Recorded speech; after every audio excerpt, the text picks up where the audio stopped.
ಈ ದಿನ ನಾವು ಜಲಕೃಷಿಯ ಬಗ್ಗೆ ತಿಳಿದುಕೊಳ್ಳೋಣ. ಹೈಡ್ರೋಪೋನಿಕ್ಸ್ ಪದವು ಗ್ರೀಕ್ನ ಪದಗಳಾದ ಹೈಡ್ರೋ ಎಂದರೆ ನೀರು ಹಾಗೂ ಪಾನಸ್ ಎಂದರೆ ಕೆಲಸ ಪದ. ನೀರಿನಲ್ಲಿ ಖನಿಜ ಪುಷ್ಟಿಕಾರಿ ದ್ರಾವಣವನ್ನು ಬಳಸಿಕೊಂಡು ಸಸ್ಯಗಳನ್ನು ಬೆಳೆಯುವ ಒಂದು ವಿಧಾನವಾಗಿದೆ. ಭೂಮಿಯ ಮೇಲೆ ಬೆಳೆಯುವ ಸಸ್ಯಗಳನ್ನು ಅವುಗಳ ಖನಿಜ ಪುಷ್ಟಿಕಾರಿ ದ್ರಾವಣದಿಂದ ಅಥವಾ ಒಂದು ನಿಷ್ಕ್ರಿಯ ಜಲ ಮಾಧ್ಯಮದೊಂದಿಗೆ ಬೆಳೆಸಬಹುದಾಗಿದೆ. ನಂತರ ನಾವು ಹೈಡ್ರೋಪೋನಿಕ್ಸ್ನ ವಿವಿಧ ಪ್ರಕಾರಗಳ ಬಗ್ಗೆ ತಿಳಿದುಕೊಳ್ಳೋಣ. ಮೊದಲನೆಯದಾಗಿ ಡೀಪ್ ವಾಟರ್ ಕಲ್ಚರ್. ಸಸ್ಯದ ಬೇರುಗಳು ನೇರವಾಗಿ 1 ರಿಂದ 1.5 ಅಡಿ ಆಳದ ಪೋಷಕ ದ್ರಾವಣದಲ್ಲಿ ಮುಳುಗಿಸಿ ಬೆಳೆಯಲಾಗುತ್ತದೆ. ಆಮ್ಲಜನಕದ ಪಂಪ್ ಬಳಸಲಾಗುತ್ತದೆ. ಇದು ಕಡಿಮೆ ವೆಚ್ಚದಲ್ಲಿ ಆರಂಭಿಸಬಹುದಾಗಿದ್ದು ಆರಂಭಿಕರಿಗೆ ಸೂಕ್ತ. ಥರ್ಮೋಕೋಲ್ ಅನ್ನು ತೇಲುವ ವಸ್ತುವಾಗಿ ಬಳಸಬಹುದು. ಇದು ಒಂದು ಸರಳ ಮತ್ತು ಸುಲಭವಾದ ವ್ಯವಸ್ಥೆಯಾಗಿದೆ. Nutrient film technique. PVC ಪೈಪ್ನಲ್ಲಿ ಸಸ್ಯಗಳನ್ನು ನೆಡಲಾಗುತ್ತದೆ.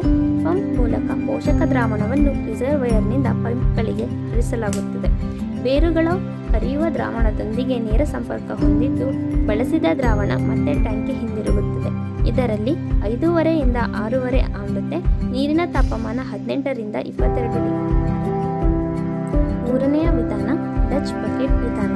ಈ ಪದ್ಧತಿಯಲ್ಲಿ ಹನಿ ನೀರಾವರಿಯ ಮೂಲಕ ನೀರನ್ನು ಒದಗಿಸಲಾಗುತ್ತದೆ. ಪ್ರತಿ ಸಸ್ಯವನ್ನು ಒಂದು ಬಕೆಟ್ನಲ್ಲಿ ನೆಡುತ್ತಾರೆ. ಬಕೆಟ್ ಒಳಗೆ ಗ್ರೋಯಿಂಗ್ ಮೀಡಿಯಾವಾಗಿ ಕೊಕೊಪಿಟ್ ಇತ್ಯಾದಿಯನ್ನು ಬಳಸುತ್ತಾರೆ. ನಾಲ್ಕನೇ ವಿಧಾನ ಏರೋಪೋನಿಕ್ಸ್ನಲ್ಲಿ ಬೇರುಗಳು ಗಾಳಿಯಲ್ಲಿ ಇರುತ್ತವೆ. ಐದನೆಯ ವಿಧಾನ ಥ್ರೋಬ್ಯಾಕ್ ಪದ್ಧತಿ.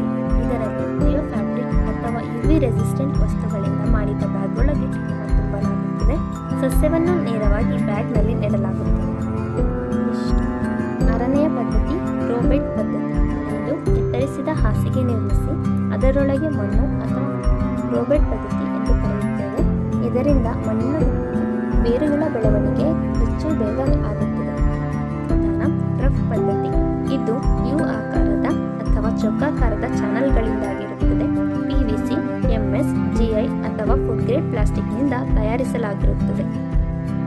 ಹೈಡ್ರೋಪೋನಿಕ್ಸ್ನ ಕಾರ್ಯವಿಧಾನ. ಬೇರುಗಳು ಪೋಷಕಾಂಶಗಳಿಂದ ಕೂಡಿದ ನೀರಿನಲ್ಲಿ ಮುಳುಗಿರುತ್ತದೆ. ಈ ದ್ರಾವಣ ಮತ್ತು ಮೈಕ್ರೋ ಪೋಷಕಾಂಶಗಳಿರುತ್ತದೆ. ನೀರಿನ pH 5.5 ರಿಂದ 6.5 ಹಾಗೂ EC 1 ರಿಂದ 2.5 ನಿಯಂತ್ರಿಸಲಾಗುತ್ತದೆ. ಬೇರುಗಳಿಗೆ ಆಮ್ಲಜನಕದ ಪಂಪ್ ಮೂಲಕ ನೀಡಲಾಗುತ್ತದೆ. ಪೋಷಕ ದ್ರಾವಣಗಳು. ಮೊದಲನೆಯದಾಗಿ ಮೈಕ್ರೋ ಪೋಷಕಾಂಶಗಳು.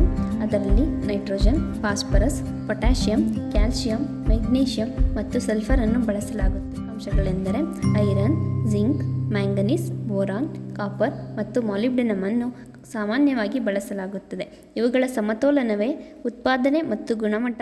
ಹೈಡ್ರೋಪೋನಿಕ್ಸ್ನಲ್ಲಿ ಬಳಸುವ ವಸ್ತುಗಳೆಂದರೆ ನೀರಿನ ಟ್ಯಾಂಕ್, ಏರ್ ಪಂಪ್, ಜಲ pump, PVC, GI channels, growing media, pH EC ಮೀಟರ್ಗಳು. ಬೆಳೆ ಮಾಧ್ಯಮಗಳು.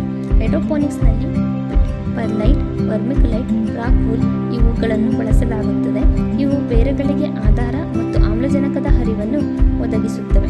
ಹೈಡ್ರೋಪೋನಿಕ್ಸ್ನ ಪ್ರಯೋಜನಗಳು. 50 ರಿಂದ 90